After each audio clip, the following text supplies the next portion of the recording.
Welcome to the Great Life Experiment podcast. I'm your host, Monique Schaefer, and together we'll grapple with our messy, beautiful, and ever-changing personal and professional lives and the business world around us. I deeply believe there is no one right way to do this thing called life. Let's experiment together.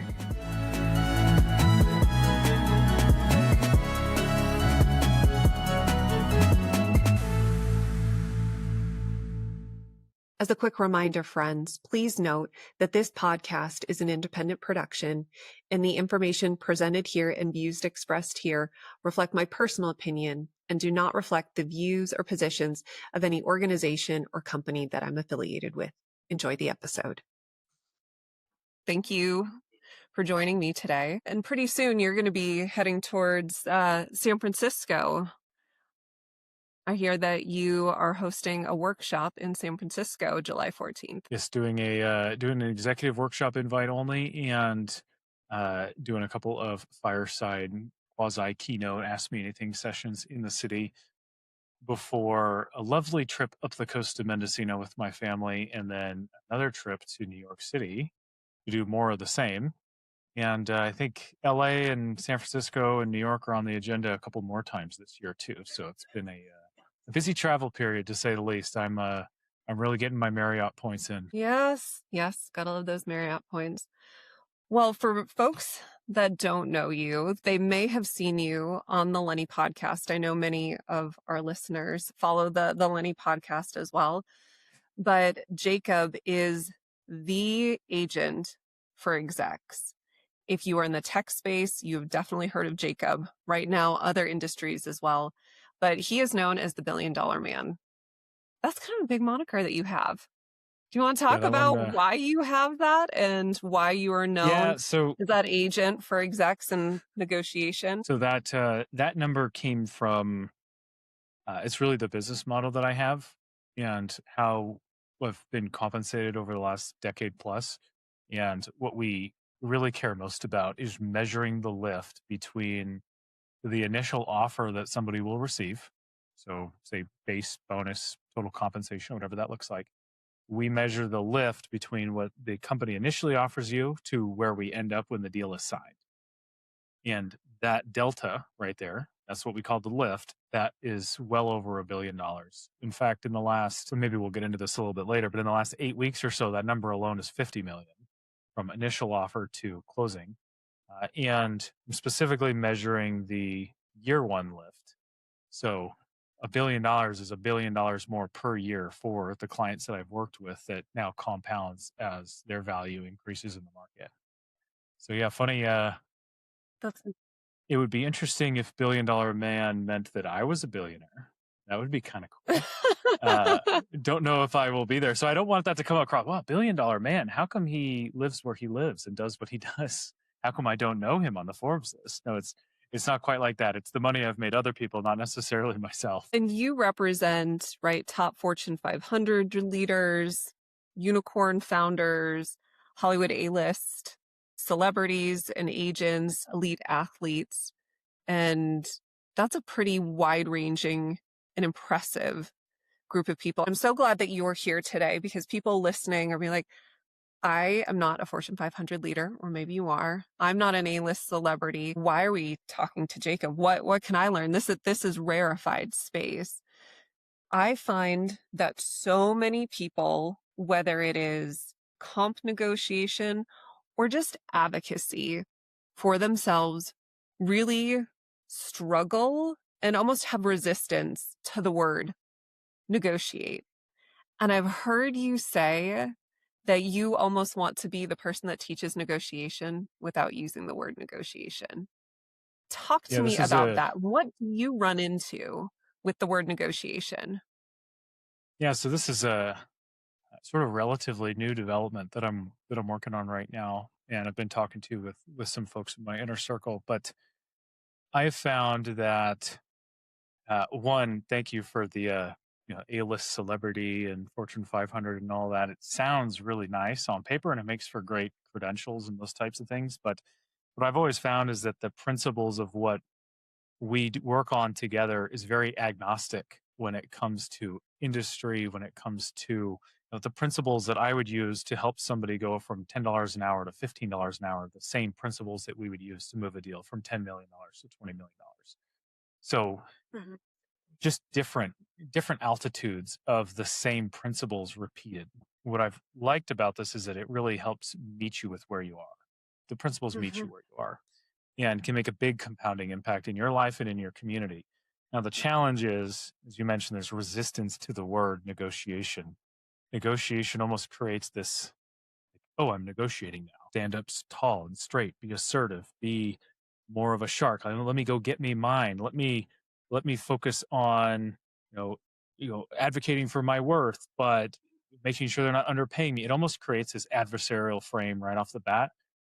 When you're negotiating, all of a sudden your heart will skip a beat. Like, Mhm. oh, I'm anxiety. I have anxiety now.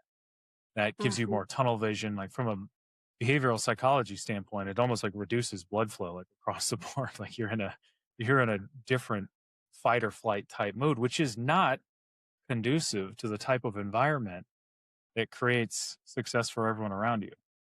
And Mhm. so this isn't really a new concept. I'm not reinventing the wheel here. If you go back 50 years of the negotiation, I guess our forefathers and foremothers that have Mhm. coached negotiation in the past, they've said, look, this is a collaboration, not a confrontation. This is a Mhm. we, not an I. This is influence, not manipulation. None of these things are.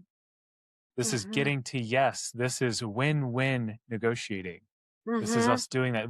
They have tried over and over again to rebrand negotiation. But still, when you hear negotiation, it triggers this more intense. Maybe some of it is glorified through FBI hostage negotiation. It's like, oh, heat of the moment, someone's going to die. Or my wife and I have been watching a lot of Law and Order SVU.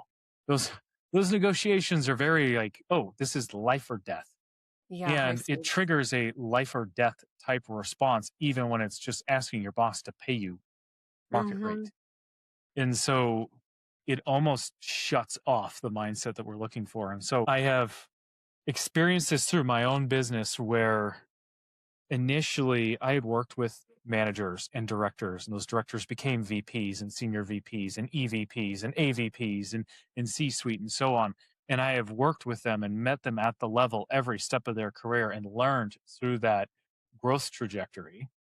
And I have seen that they turn themselves off, like negotiation again, it's deer in the headlights. They push back on it. Mhm. And they'll freeze up and not ask for, like they just hesitate to ask. They start to compare themselves to others. It starts to become an us versus them, and there's an authority figure, and it's hard to stand up against authority and all that. So I've seen this kind of take shape throughout my career, and I've just found that prior, my work was about like the job search and navigating that market, how to message yourself on resumes and LinkedIn's and put yourself out there. And Mhm. believe it or not, that influences how a negotiation goes later. But so for backstory, my job has been to hold the hands through the entire process. Then what I did was I noticed that where I made the most impact for clients financially was when we negotiated a strong outcome. So that's where the Mhm. ROI numbers come in. We're talking, this is kind of how my positioning is now. Look at the ROI, look at the numbers. That's the sexy part that sells. Jacob gets you outcomes. Jacob will make you money. Jacob does Mhm. this because that's where the ROI is. And that differentiates you from the plethora of other coaches out there that are clarity coaches or job search coaches or tacticians or those types of things. So I started to frame myself as negotiator. And what I noticed through my entire client base, one, I lost it. I lost all the client base of job searching. Mm. What I got was, hey, Jacob, I have an offer and I need to respond to them by tomorrow. Can we talk? And so what happened is when I was branded as negotiator, in the minds of the audience, it was the time to bring you in is when there's an offer. And so for the last couple of years, I've been almost repeating myself ad nauseum. Like it happens sooner than you think. It happens sooner than you think. Like you're preparing for this. Your reputation precedes you. Right? The Mhm. work that you've put in, Monique, your career as an example, the work that you've put in for over a decade at a single organization, that is baggage or reputation that Mhm. influences where you move next.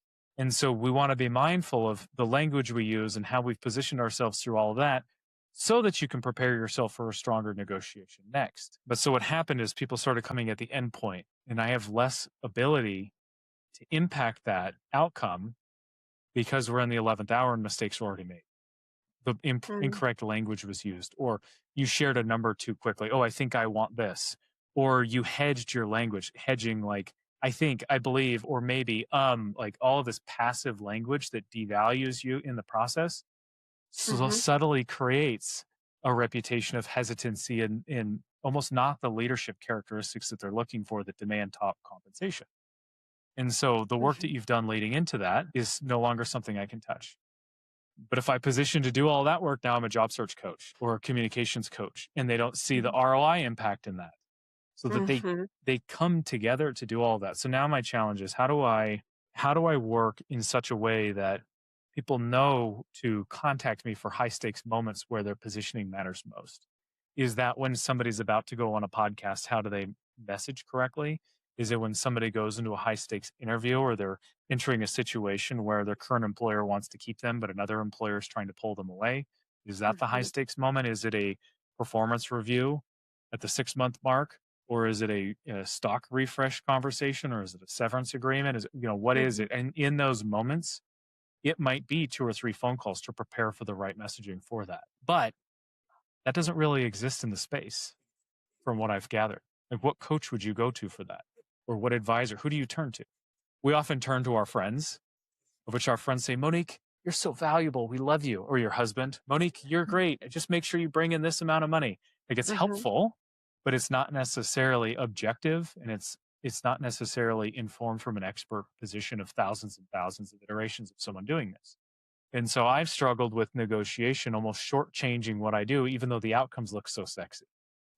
And mhm. then I'll see things like in Lenny's podcast, one of the YouTube comments was, wow, you'd have thought that as a comp negotiator, Jacob would be a total shark. But it turns out he seems like a reasonable human. Like, wow, thanks for that. A modern day Dale Carnegie, they say. And thanks for that. Whoever said that, I'll take that as a good compliment. But the part that I can't get past is you'd think he was basically a prick. You would think that he's a bad guy. You would think that he's out for his and his clients. And you would think that he's just Yeah. extracting. And even from a company perspective, I often get pushback that why would we talk to Jacob is the enemy. Mm. Jacob is the one trying to get our employees to make more than they deserve. And Ooh, so that's what they get with negotiator. What they yeah. don't see is Jacob's here to help Monique share a story of value that creates value for everyone around her that everyone wants to participate in so that when she's through negotiating, everyone wants to have her do it again because they enjoyed the process so much. But as soon as I Mhm, say negotiation, it turns all that off and it starts to put these preconceived prejudice moments in place. And I don't think that you can win that without challenging the entire industry. Companies spend millions and millions, if not billions, to do category creation and challenge the way we think about mhm, things. That's what's required for the word negotiation. So I suspect that if I write a book and don't mention negotiation, but it's one of the best books about negotiation you've ever read, that may be provocative enough to challenge the mindset. And that's where mhm. my concentration lay moving forward. Okay, so for everybody listening, whether they were walking, they were driving, they should be working, but they're listening to us right now. I think their ears have probably perked up of I think I need some help here. I heard something in that conversation that maybe I had that mindset and is wrong. What are the top things for people listening to watch out for? It's typically anchoring too low. So they negotiate against themselves because they don't know what's possible.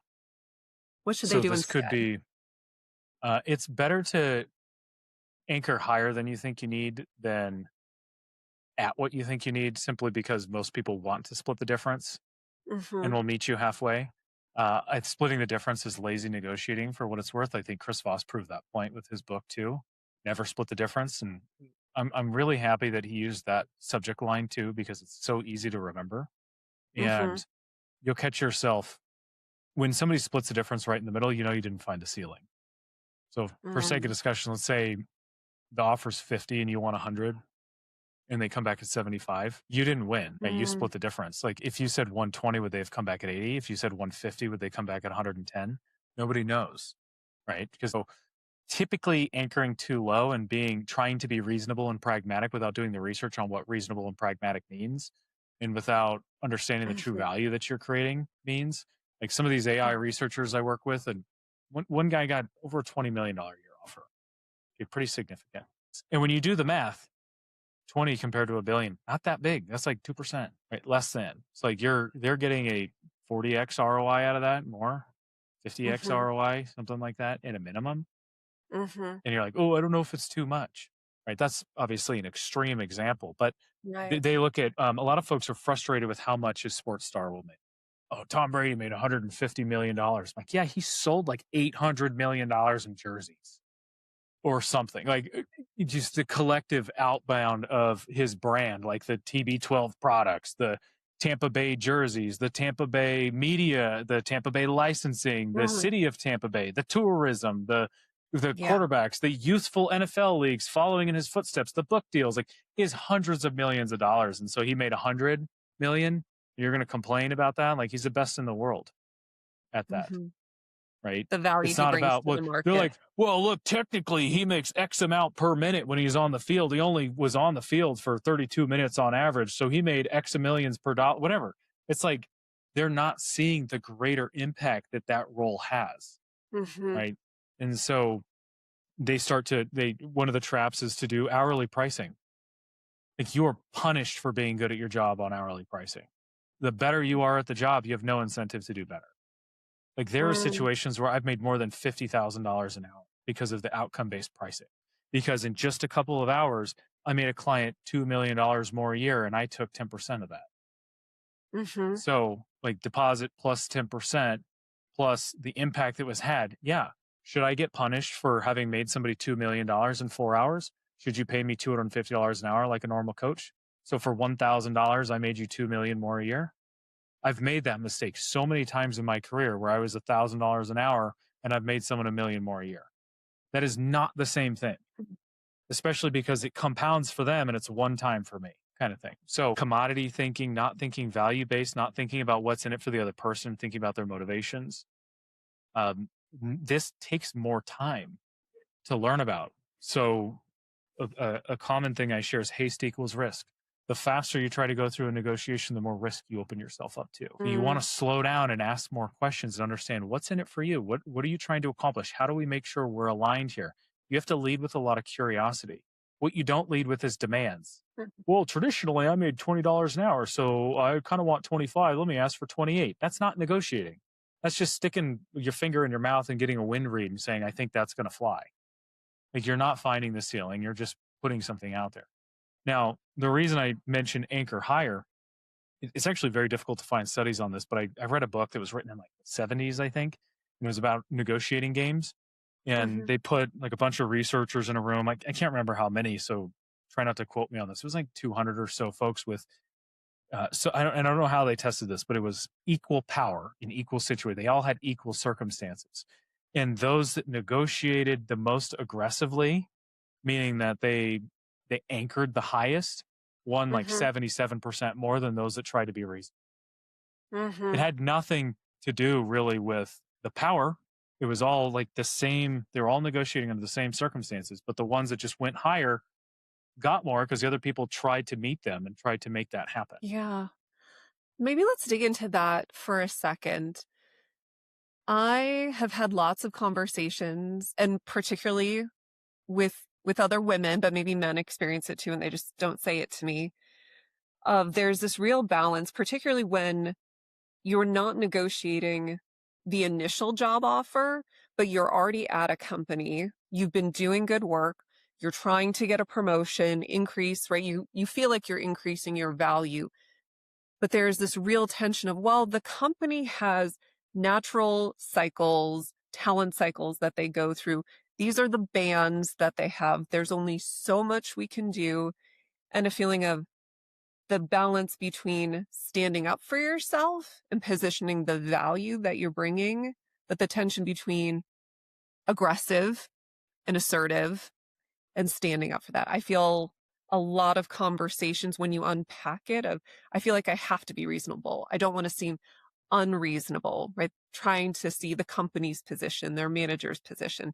And people just seem to get all tangled up in, being assertive and talking about your value versus being aggressive and what they think is possible. I know you have lots of thoughts on all of that. So maybe let's go there because I think that's what's going through a lot Yeah, of our listeners' minds. naturally, this is where some of the predetermined concept comes in. It sounds like the outcome is predetermined because the rules in place at this large organization discourage you from negotiating because of the systems that were put in place. And those systems are habits that were useful to those before us that may not be useful to us moving forward. So we're hesitant to challenge them. And what's interesting is only the truly exceptional or those willing to differentiate are the ones that get rewarded in that. Almost like the squeaky wheel gets the grease kind of thing. Now, you don't want to be Mhm. obnoxious for that. There is differences between how men and women negotiate in this context. There are certain proclivities and advantages that some have that others don't, and vice versa. I will share that negotiating internally is significantly harder than it is negotiating a new opportunity. It's funny that once Mm. somebody knows that somebody else is trying to take you away, all of a sudden those rules go away if you're valuable. If they could care less, you're kind of hosed either way. So performing exceptionally well is table stakes, regardless. Now, if you ask Right. anyone at your organization, are you a talent? Most people would say yes.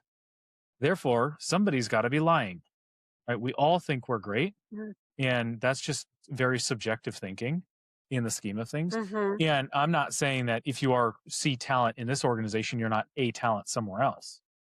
So I Mhm. don't want the subjectivity of the environment that you're in to dissuade you from trying to negotiate either. It could just be Mhm. that you're not in alignment with the organization.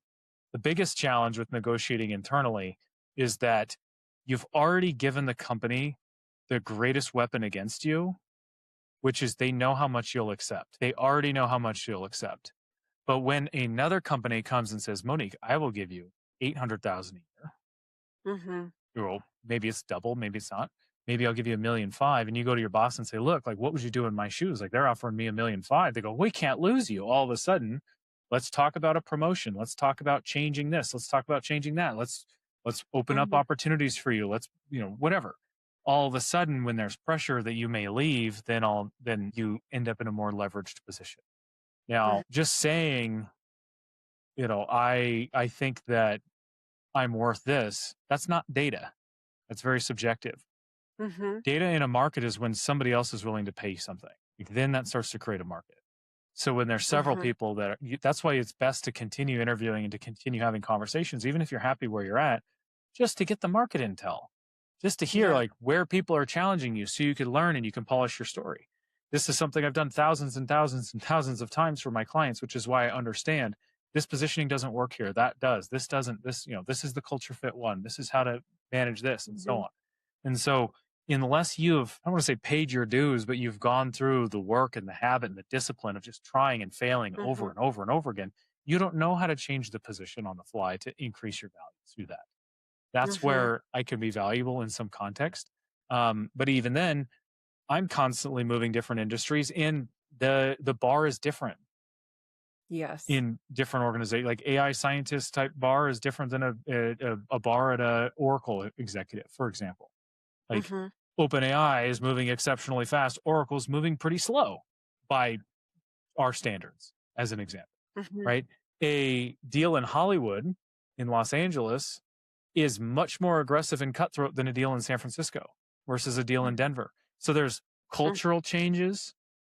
So there's differences depending on what part of the country you're in. If you're in another country, other cultures negotiate differently.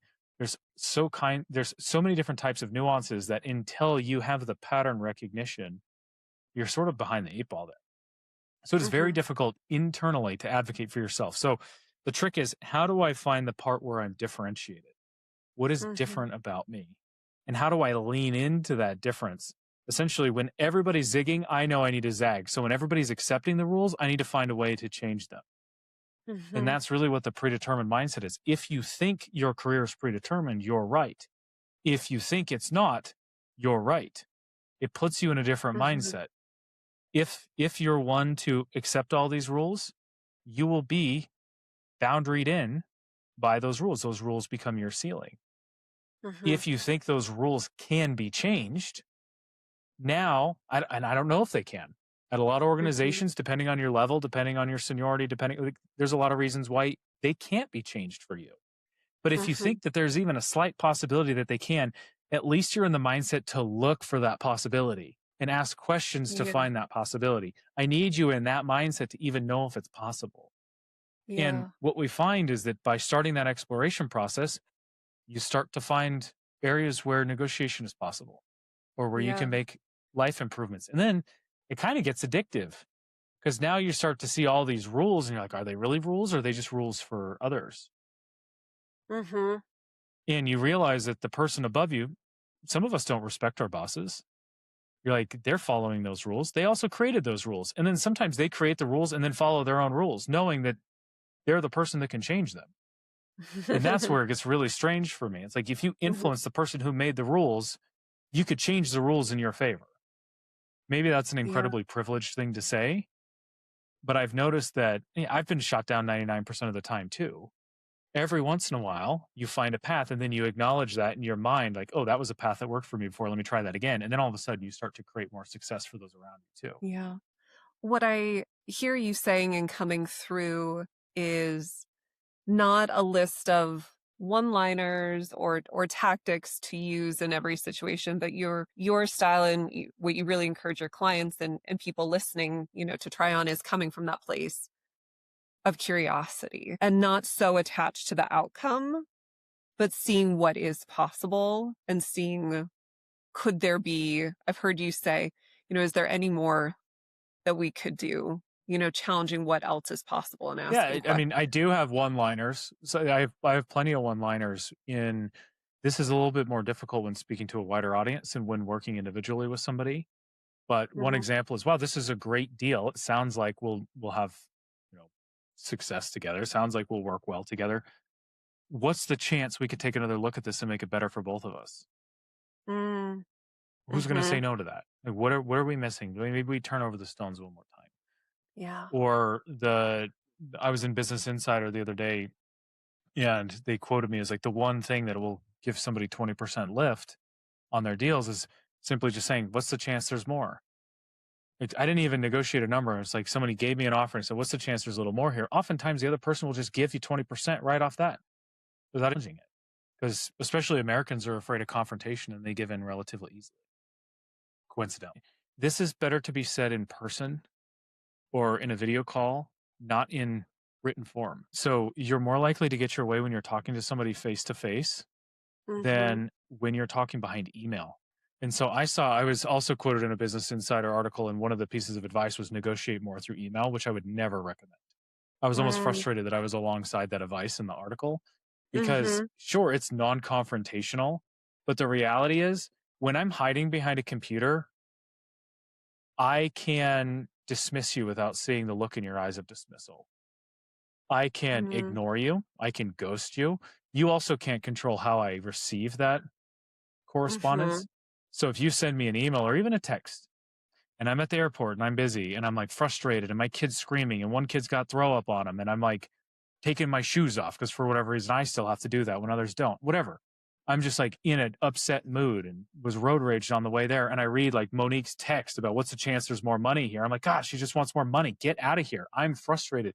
You Mhm. can't control the likelihood of me getting to yes because of the state that you caught me in because you were Mhm. lazy and sent it through email because you were afraid of having a face to face. It is a lot more difficult to deny somebody while you're looking in their eyes. People will look down, Mhm. they'll do all kinds of stuff to avoid the confrontation, which is so much easier when I'm sitting on the toilet going through my email going, Mhm. oh, okay, yeah, I can ignore that one. Or like, oh, Monique's message. So what's the chance? I just go, no chance. Yeah. But if I caught you and I walked with you around the park and I had a heart to heart with you, I'm not going to respond to you that way, would I? Right. Well, and I think for a lot of people right now, their probably first instinct is, how do I say this? And they go to Claude or they go to Chat GPT and they try to have this perfectly crafted email. But really what they need to do is have that on the phone, face to face, video conversation and not necessarily have all the perfectly crafted email that people are going to know is And AI it's anyway. not, it's, yeah. And First of all, AI is still designed to drag you to the mean, the average. Mhm. It's by nature, that's what it's defined to do with next token generation. It's trying to predict what the next Mhm. thing is likely to say, which makes you sound like a transcript, which makes it sound like a coach fed you something to say, which doesn't sound like you, Mhm. right? And additionally, when it comes to negotiation, this actually drives me nuts. It's trained on the outdated concept of aggression, and negotiation is intense and it's confrontation. It's trained on that because most people have written about it in that way, whether we like it or not. Mhm. And so it steers you down a bad path. And by definition, if you're going to be median or at the mean level when you're communicating, you're not differentiated enough to win the negotiation. So it's not even helpful. So what's Mhm. better is and this is when people do follow-ups on their interviews, they're sending thank you notes. They're like, oh, thank you for taking the time. I had a great time meeting with Monique and Ben and so and so. And yeah. And then I think I'm a great fit for this role because in my track record at Workday and I did 50 million and blah, blah, blah, blah, blah. And it's like all of a sudden it's a cover letter that you write in your thank you letter. And every single person sends the Mhm. same damn crap every time. It's better to just say, I enjoyed our conversation. I'm looking forward to speaking with so and so. I'll circle back with you on what I learned. That's it. It's quick. It's not like if you're treating your email like a to-do list or like arbitrage and you're like trying to figure out what to do, like I'm not asking you of anything. I'm not making you read anything. I'm not making your eyes glaze over. I'm not adding friction to your day. When I want to talk to somebody on the phone, it could be you could still text them. You just say, "Hey, you open to chat?" That's it. "Hey, are you open to chat?" Like they don't know Mhm. about what. Like, and it almost is a little provocative. Ooh, you want to chat? Chat about what? Well, to find out, you're gonna have to call me, right? Mhm. So oftentimes it's, hey, I've got some developments. Oh, I've learned something from the team. Open to chat. It's like a little tease of value, and now call me, and then you can control the conversation and dialogue that way. I So love that. emails are there's a reason executives talk in like two sentences. It's not to be curt and rude. It's because one, you're getting 150 emails a day and Slack messages and you're blown out everywhere. But also, like you're not trying to create friction for folks. You don't want to have this stuff in writing because it's easy to ignore it. You want to control it through the conversation. Mhm. And in that conversation, and you touched upon it earlier, many of us were trained and, have read the book Getting to Yes, but you actually take a different approach. So talk to me about saying no. So my biggest qualm with getting to yes is more about how academic it is.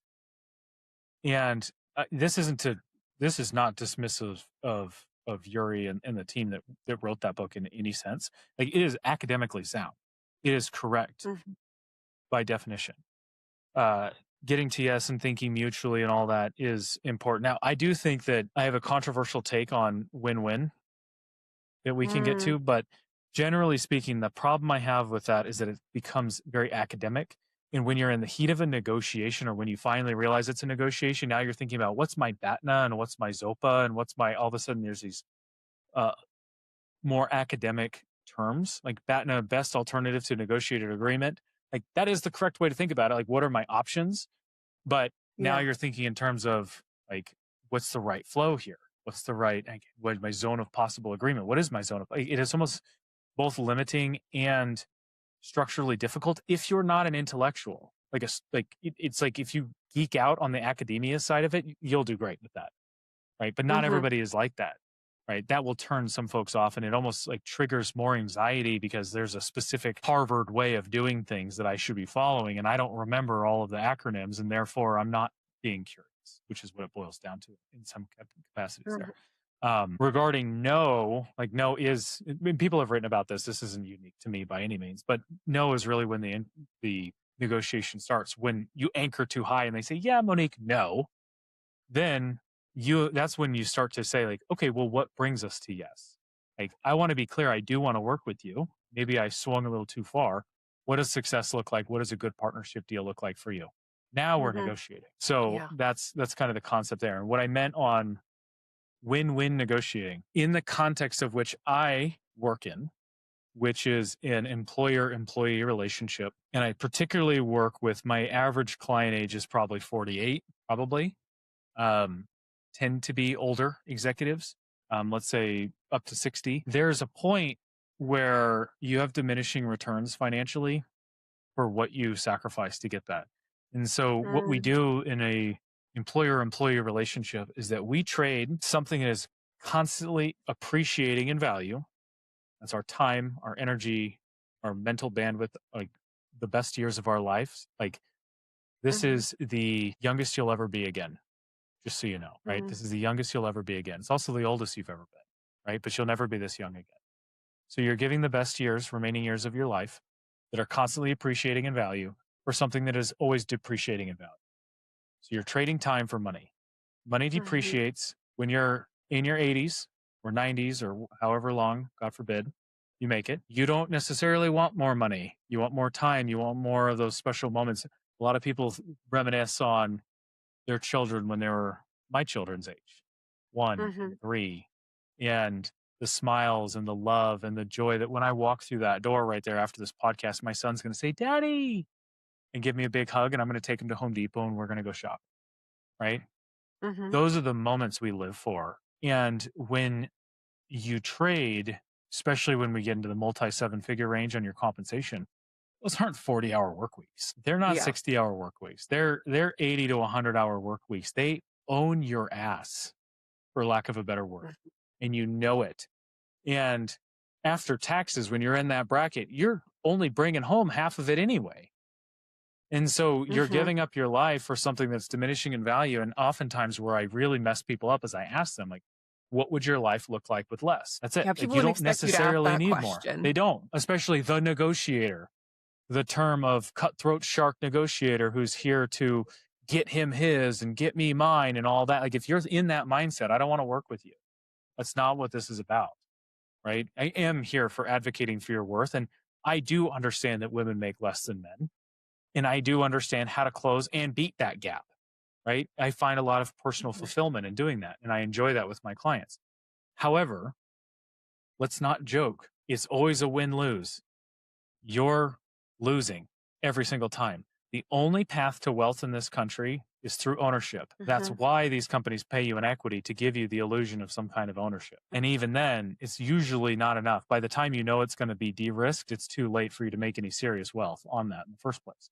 And Mhm. so, if your goal is, Yeah. I need to create a lot of wealth, like, don't be an executive.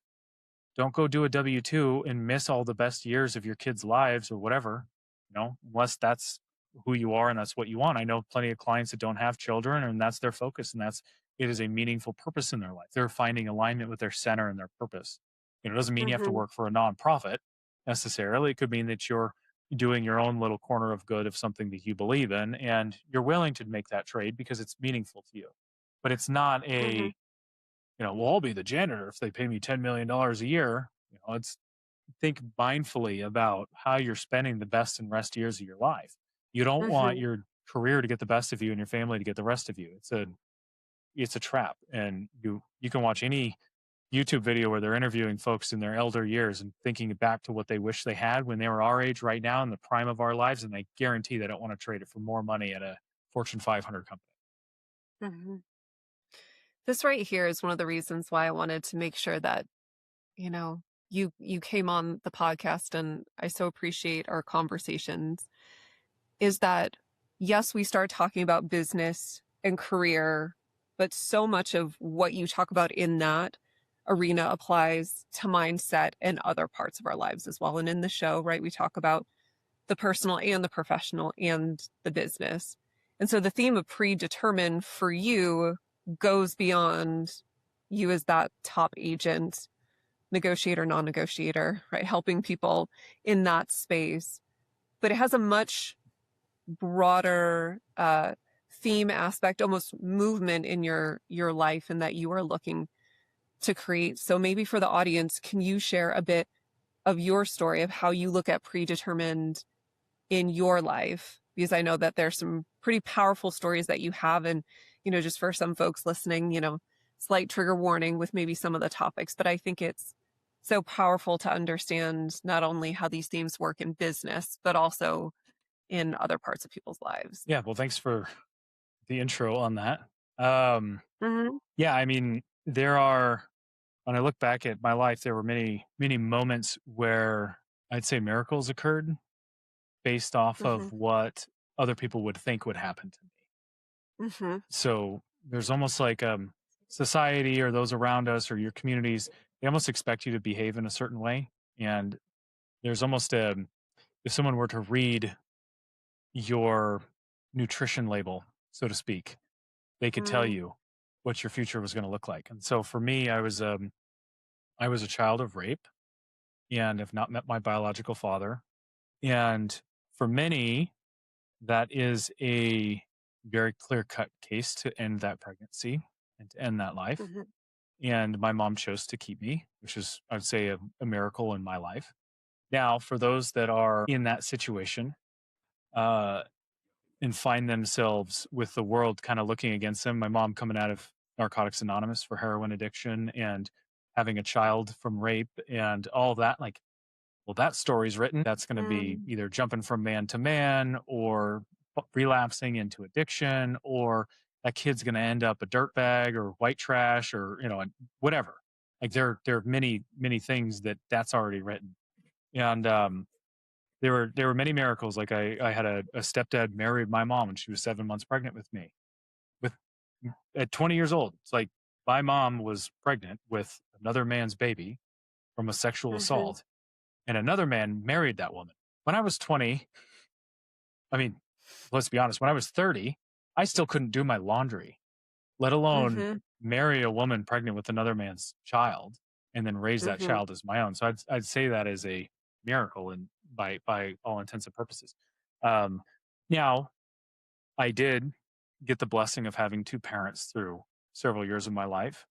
And they unfortunately slipped into some substance abuse again and domestic violence. It was actually a pretty tough period in my life where I, on many occasions, thought about and even attempted taking my own life. Through that, it was pretty dark. Mhm. However, there was something about just kind of going one more day and saying this like can't be the story for you that was important. And I'd say fast forward to when I met my wife. My wife had it significantly worse than I did. She was the youngest of five girls in a meth trailer out in the middle of Redding, California, like out 50 miles from Redding in Mhm. a town called Oak Run or something, like just Mhm. absolute kind of dregs, redneck, hills have eyes type stuff, right? Mhm. Um, and her biggest claim to fame was not getting pregnant at 12. Like that was what that should look like, right? That's the predetermined notion Mhm. on her family. And what was interesting is that I sort of, especially in my early 20s, was kind of treated like I felt like a victim. I felt like poor me a little bit. I tried to put a good face on and like work in corporate and like I had some good jobs and stuff and then spent some time being homeless from pride and I wasn't a good period in my life. And then I met my wife and she had like a tremendous amount of agency and resiliency saying that like, hey, this isn't our story kind of thing. And Mhm. she knew what she wanted and she was very clear that she wanted a husband and she wanted a family and she wanted all these things. And she was 20 when she knew that. And I was, I think, 26 at the time. And I knew from the first time I met her that she was the love of my life.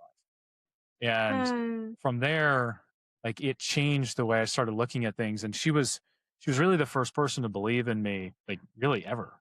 Like I had a handful of mentors here and there, but she believed in me like from a real connected level. And just knowing that, like, man, I almost didn't live to see this. I almost Mhm. didn't live to see the birth of my first and my second child, and I almost cut my life short because I didn't think that I had the cards dealt in my favor. And what's the point? Now I know there's also a lot of Mm. millennials, Gen Z, Gen Alpha, the next generations that are coming up. They're very upset with the way the world is that we've handed them. And I Mhm. understand that, and I understand that frustration. Like, oh, how come a house, the starter home, is $800,000? In California or Yeah. whatever it is they're from. Like, it feels unobtainable. It feels like the life that so many, let's say, boomers had, is not available to us, right? Mhm. And so there's a lot of frustration there, and I feel that. And it wasn't that long ago that I couldn't put gas in my tank, and I didn't have a home. Um, and then so it's kind of this recurring theme of just kind of dealt a bad hand for a second and then get over yourself and like try to challenge that. And then our Mhm. firstborn was diagnosed with cystic fibrosis when he was 3 weeks Mhm. old.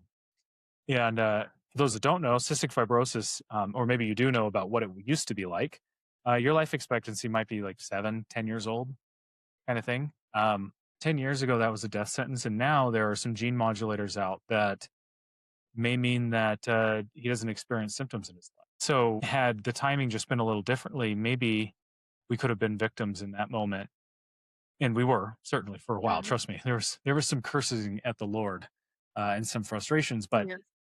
we also prayed that if anyone could handle this type of news, it should be someone like us, because Mhm. we have the means to do something about it. We can figure this out. We can help others through this, and it kind of became more of a calling that this doesn't need to be a predetermined outcome for my son. And just as being a child of rape doesn't need to be a predetermined outcome for the child or the mother, right? Mhm. Um, and same with substance abuse and all the other things. So there's like a central theme, because and the reason this even started coming about is that folks said, "Hey Jacob, where did you learn this? What books did you read? What school did you go to?" What I didn't. I didn't go to school. Mm. I skipped college. I ran away from home. Like I heard a speech from Leslie Odom Jr. At the Patel Summit a couple of weeks ago, and he is going through a scenario where his father is suing him for defamation for basically telling it like it is, from the sounds of Mhm. it. And he said, he put it the most plainly. He said, "Look, as a child, I had to be a meteorologist because I walked into the room to understand the temperature and the pressure, basically to know if Mm. he was in danger or not as a kid." And I started crying like the second. I mean, first of all, very talented individual, and he was the lead in uh, Hamilton. So for the Hamilton craze, people will know who I'm talking about. Mm. But he just spoke right to my heart in that moment. I remember that I used to go into our house and I would look at the sweat rings under the glass and how full the Bacardi was. And if the Bacardi was under like if there was a quarter of it gone, we were good. If it was half gone, we're starting to get into trouble. And if it was like nearly gone and the sweat rings were like really out there, like this was going to be a rough night kind of thing. So that was an interesting way of understanding the room, and it was very survival, life or death type feeling. And when I started to work in the real world, I noticed that at every job that I had, when there were positions of power, when the boss spoke to women a certain way, or the younger staff, or we were in a board meeting and men spoke over the woman and the woman shut up, just like my mom would shut up to not be in trouble. Like I could see the same tension, Mhm. and so I learned to read people and be a chameleon and understand the survival instincts very, very well. And that has served me in my career.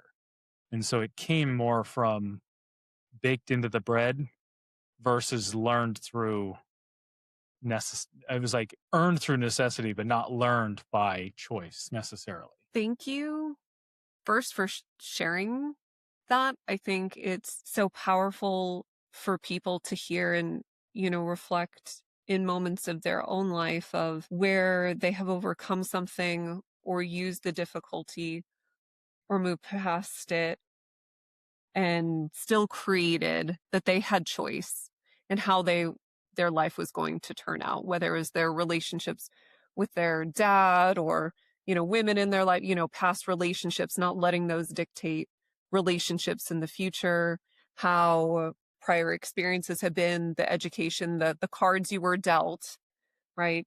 That there is still agency and choice, even in terrible situations that you didn't necessarily choose.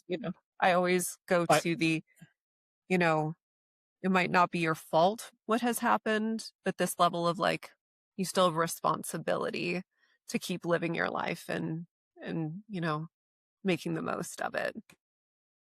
yeah, I will say I'm not obtuse to the fact that there was luck involved in that too. There were miracles that were involved in that.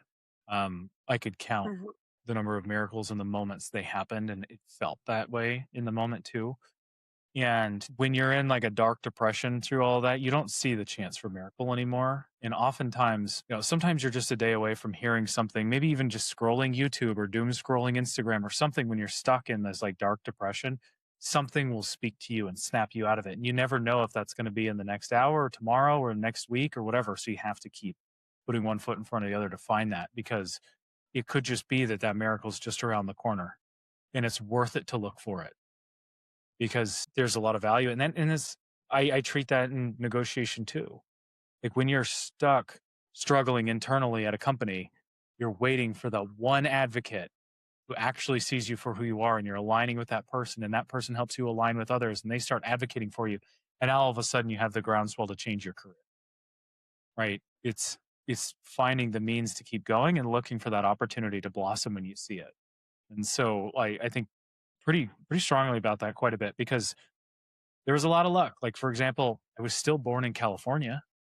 I was born just a couple hours Sure. away from San Francisco. So although I was isolated in the foothills in some like Mm. hodunk redneck town, right? I was born healthy. I was born, I'm 6'3". I'm relatively attractive. Like there's some pretty privilege that can play into that. There was the ability to get a lucky Craigslist opportunity to work for a company in Davis that also had a satellite office in San Francisco. So at my age, it was like, oh, you're the young tech kid that Mm. did social media.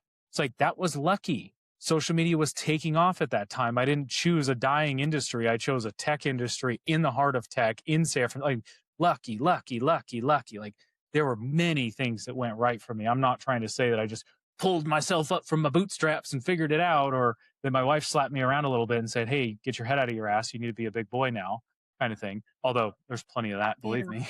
But there were many opportunities that were afforded to me that others wouldn't necessarily have. And that's part of what this mission is, the movement is that, and I felt this living in Los Angeles for a while. Like they said, oh, as long as you live west of the 405, you're good. What that means, what about all the people east of the 405 in Uh, the troubled parts of LA, right? Or you're discrediting them entirely mhm, as a people, even. And like, I guarantee their lives are mhm. significantly more difficult than mine and don't necessarily, like, they might feel it's very predetermined. But there are circumstances where it didn't have to be that way. And there are stars that have risen out of that environment, like stars that we admire, from athletes to musicians to, attorneys to whatever. Like there's a lot that can come out of there. It's just not just because all of society writes off that part of the world doesn't mean that it has to be you. This podcast took So a turn, Monique.